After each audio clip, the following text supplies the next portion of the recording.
Hey, what's up everybody? Welcome back to my channel. It's Kingsley Fox here. Today I'm going to share a Liliana gameplay with you guys. And before we talk about the gameplay, let's talk about how to build her properly in the 3.0 update. In the bottom side of the screen, you can see two builds I'm using right now. The first build with Gilded Greaves for the magic resistance and for the resistance to crowd control skills. So if you go for this build, you want to build Spooky Mask early on after Boomstick to get that 75 magic penetration, and then finish it off with Staff Null as your fourth item. So you'll have enough magic penetration, magic pierce after you build Staff Null. That's really good. And the second build, which you just built Enchanted Kicks very early on as your boots, so you don't go for defensive stats early on. But with that second build, the problem is you're quite squishy if you get caught by the enemy support and in the laner, because they will do more damage to you and you will have less defensive stats to take that damage. So if you're really confident, I mean, with your positioning, I recommend you to build the second build, to build for Enchanted Kicks, just because they have buffed everyone's magic resistance early on. It was a hidden patch, hidden buff for everybody. Once you finish that item, you can do a lot of damage, and once you finish Boomstick with Enchanted Kicks, you're going to do some insane damage. You see that in this gameplay later on. You can see after I finish Boomstick, I do the same amount of poking damage with my human form S1.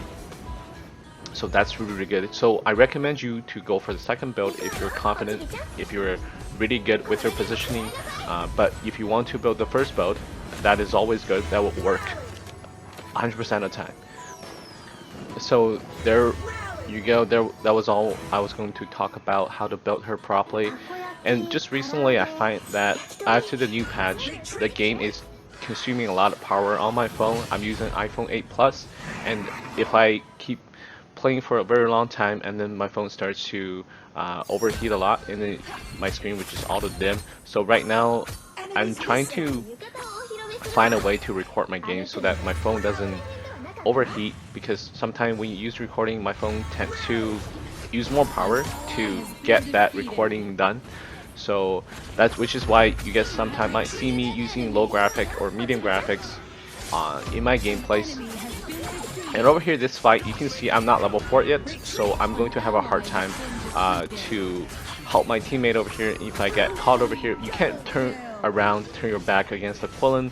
If you do that, he would just all his attacks will be critical hit onto you. So you don't want to turn your back against that Quillen. You see that's really important when you play against a Quillen.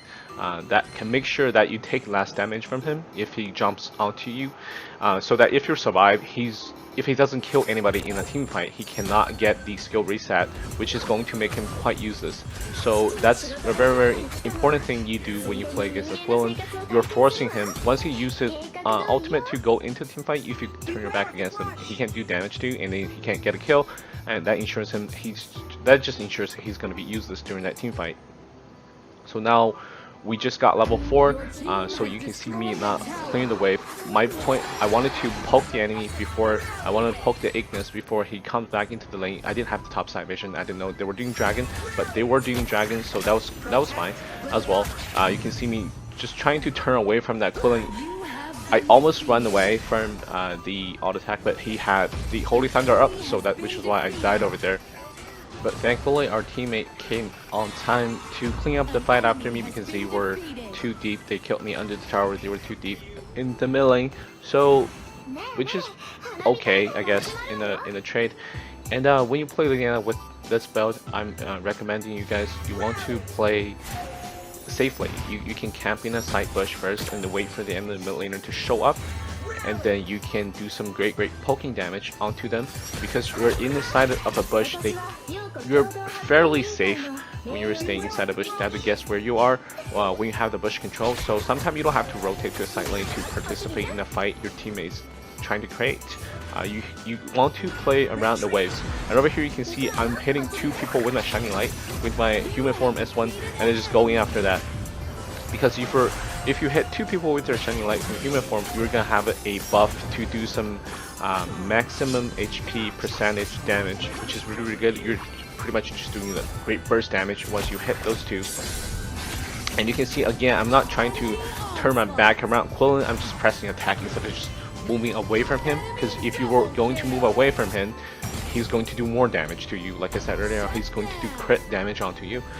So you don't run away from a Quillen by turning your back against him, by being scared and then just straight up running away from him. You escape by avoiding his damage from his skill, especially his S1. S1 being that he attacked twice with his blade, and if you dodge that damage, if that damage is not critical hit, you are more safe, or you have more chance of running away from a Quillen. And even though we lost our mid tower, that's okay. We can still do what I said early on. You can still camp in a side bush, but it just right now you're slower on helping your side lane teammates. But again, you can still just try to get control of a mid bush, and then just wait for your teammate to come over mid, and then wait for them to get one side of the river vision for you. Because I'm going for enchanted kicks again, it's more dangerous for me to fake check a bush on a river bush. Doesn't matter which side I'm checking on. So like Timmy over here, he just got poked really hard by face checking that bush, which he shouldn't have done. He should have went the safe way so that he can meet up Quillen at the top side. And right now I have to go back to mid and save my wave, but I saw Yena was going for it, so even if I go to mid lane, I won't have any farm. I will have no farm, no gold, so instead I just chose to stay at top. Because we killed their jungler at top, we might be able to pressure this top wave for a single bit. So I'm just waiting to go in, and you can see this new ADC, he's going into a turret mode, so we can't really force it. But you can see once I already finished building my boom stick, already finished building my enchanted kicks. With those two items, I did some great damage to that team. Team's already half. So like I said early on, once you finish those two items, you're just going to be insane with your poking damage. Again, he turned into a turret, so we have to back off. But we can still do some great poking damage. Maybe we can get a kill, and of course we did. I think the dragon buff got a kill onto the teamy, and then our Aram did a pretty nice ult under the tower to kill their ADC. And where you can see, I'm just overstaying a bit at top. Our teammate is doing a pretty good job at covering my mid wave. So right now, if I was going to go back mid, the only thing I can do is probably just clear wave and try to find an opportunity. But it was better, I think, to give that farm to Morin, and I can do something top. They didn't have any help in top, so and then we could pressure the top, and then therefore we got a tower. So it's all about how you make that decision during in-game. And over there, you can see me checking that small camp so that I know Quillen is around in mid, and then therefore we can just keep do some poking damage and then just leave here. And then we already have. I shouldn't really step forward over there.